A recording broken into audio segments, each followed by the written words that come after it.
Tolong Pilpres tahun 2024 nanti jangan ribut-ribut ya. Jangan sampai hubungan keluarga, pertemanan, persahabatan, atau bahkan percintaan itu rusak gara-gara debatin paslon pilihan kita. Kenapa? Karena kalau misalnya menurut lo, 3 capres kita ini lagi adu gagasan, itu salah besar. Well, oke lah, nggak sepenuhnya salah. Tapi sebenarnya 3 capres kita ini lagi berusaha untuk menangin pilihan kita dari sisi emosional. Hati kita, bukan dari logika. Soalnya kebanyakan dari kita itu milihnya berdasarkan emosi, suka nggak nih kita sama kandidat ini? Kalau misalnya udah suka, kita akan nyari alasan untuk memberikan justifikasi kenapa pilihan kita itu yang paling benar. Dan masing-masing kubu itu pasti bakal berusaha semaksimal mungkin untuk memenangkan Pilpres dengan cara apapun. Dan cara yang paling efektif adalah dengan menebar fear dan juga memberikan hope. Ini gue bakal ngasih contoh secara detail saat dunia dibikin shock dengan kemenangan Donald Trump saat dia lawan Hillary Clinton.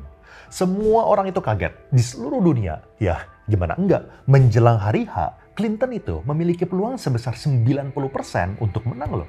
Dan hasil-hasil survei itu juga menunjukkan keunggulan yang signifikan. 51% lawan 37%. Dan ini lumayan konsisten di berbagai sumber ya. Dan sejak Pilpres 2016 ini, banyak capres di seluruh dunia itu mempelajari apa yang dilakukan sama tim Donald Trump untuk memenangkan Pilpres. Pastinya termasuk capres-capres kita di Indonesia yang ikutan belajar gimana caranya kandidat yang harusnya itu kalah, akhirnya bisa menang. Nah, tapi yang jadi masalah adalah cara Donald Trump ini memenangkan kampanyenya, yaitu dengan menebar elemen fear dan juga memberikan hope dengan sangat-sangat efektif. Jadi gue berharap dengan video ini, selama ajang Pilpres 2024 nanti, kita bisa lebih matang dalam berdemokrasi dan gak gampang dibodoh-bodohin gara-gara kita udah sadar dengan strategi satu ini. Jangan sampai kita itu terpecah belah dan terpolitisasi, biar gak ada lagi cebong, kampret, kadrun, panastak, panasbung, atau apalah itu. Kita langsung mulai aja. Let's go! Video ini disponsorin oleh Makmur. Makmur adalah aplikasi investasi buat beli reksadana, dan gue pribadi udah top up beberapa miliar sejak gue pakai aplikasi ini di bulan Februari, makanya gue langsung okein pas mereka mau jadi sponsor video ini. Makmur juga sering banget ngadain berbagai promo. Contoh saat ini, untuk dana mas stabil, reksadana dengan AUM terbesar saat ini, kalian itu bisa dapat ekstra cuan sampai 25 juta, dan kalian juga bisa dapat ekstra 5 juta untuk Capital Fixed Income Fund, atau ekstra 15 juta untuk Insight Renewable Energy Fund. Masih ada banyak yang lain, kalian silahkan pelajaran aja dan bandingkan sama aplikasi yang kalian pakai sekarang, soalnya setahu gue, ini adalah aplikasi yang paling maksimalin cuan saat ini. Back to the video. Salah satu perusahaan yang ditunjuk sama Donald Trump untuk memenangkan pencapresannya adalah Cambridge Analytica. Perusahaan ini berhasil melakukan electronic brainwashing atau pencucian otak melalui media elektronik dengan cara melakukan micro-targeting dan menggunakan strategi marketing digital yang sangat-sangat tepat. Mereka terlibat dalam kampanye di berbagai negara dari Nigeria, Kenya, India, Argentina, dan yang paling terkenal itu gara-gara kesuksesan mereka di Amerika. Mereka sangat memanfaatkan data-data pengguna sosial media sebagai salah satu strateginya. Ada yang namanya itu profiling. Dengan kita taruh informasi kapan ulang tahun kita, konten apa yang kita like di YouTube sama Instagram, jenis kelamin kita itu apa, kita itu tinggal di mana, dan dari semua data itu bakal dibentuk sebuah profile. Dan masing-masing profile itu mempunyai harapan dan juga ketakutan yang berbeda-beda. Contoh, kalau penghasilan kalian itu masih UMR, pesan-pesan seperti harapan untuk kenaikan gaji UMR atau ditakut-takutin kenapa pengusaha itu jahat dan gak fair sama rakyat biasa, itu bisa jadi pesan-pesan yang pas untuk disampaikan karena itu sangat resonate dengan kalian. Atau kalau misalnya kalian adalah penyandang disabilitas, bisa aja pesan-pesan harapan seperti pembangunan infrastruktur untuk penyandang disabilitas, kesempatan bekerja yang layak, itu bisa jadi lebih kena. Atau kalau misalnya kalian berasal dari daerah, mungkin bakal dikasih pesan-pesan tentang pembangunan yang merata.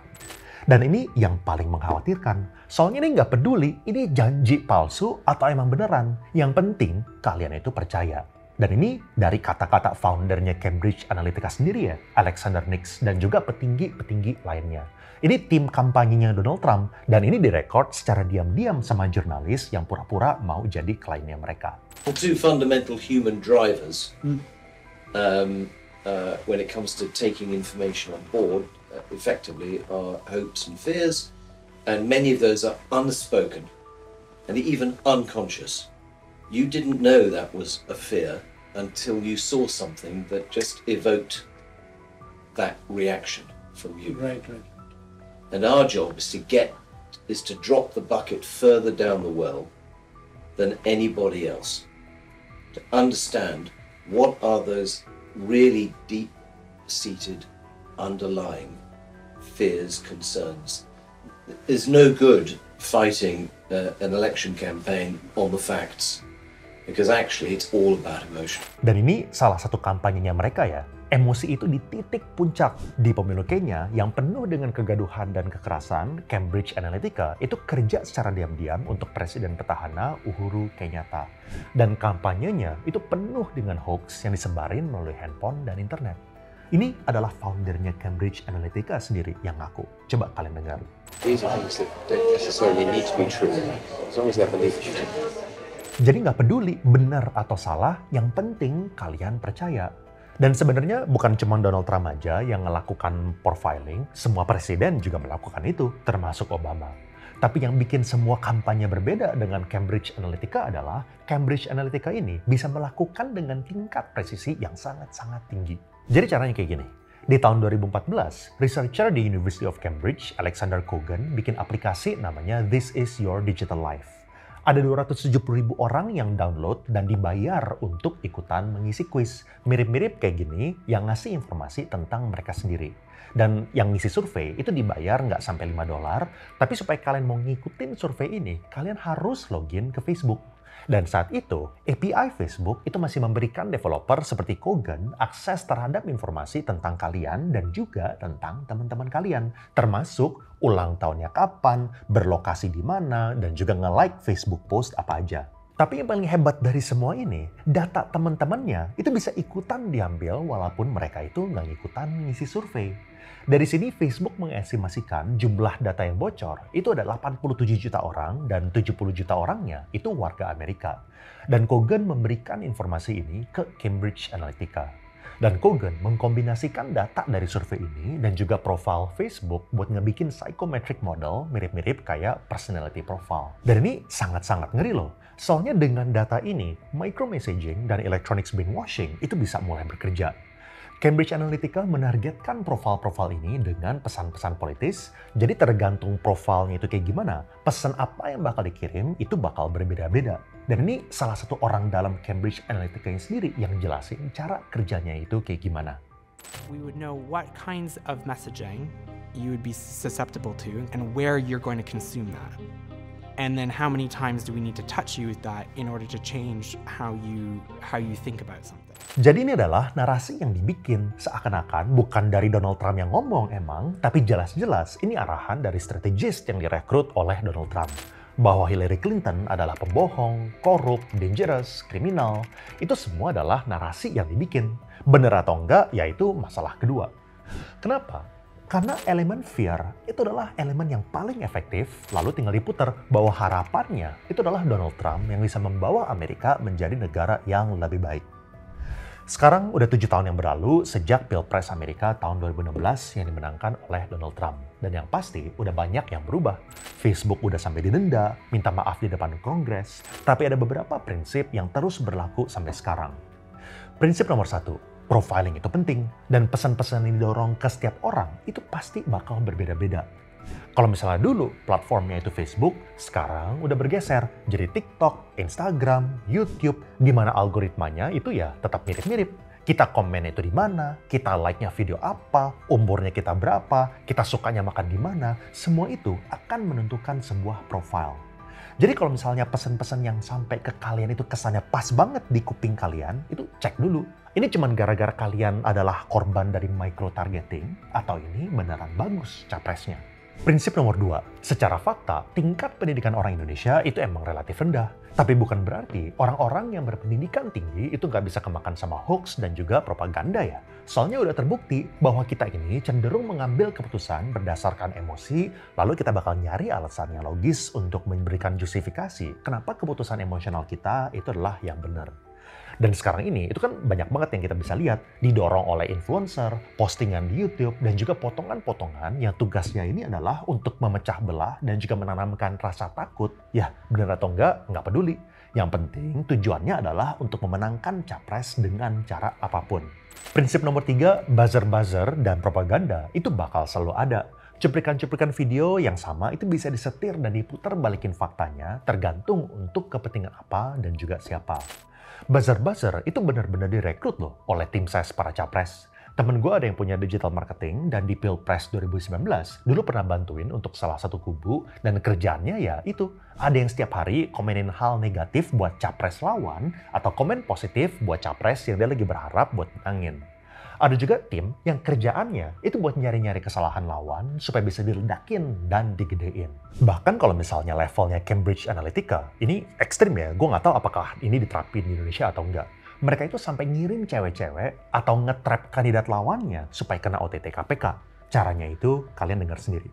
I mean, deep digging is interesting, but equally effective can be just to go and speak to the incumbents and to offer them a deal that's too good to be true and make sure that that's video recorded.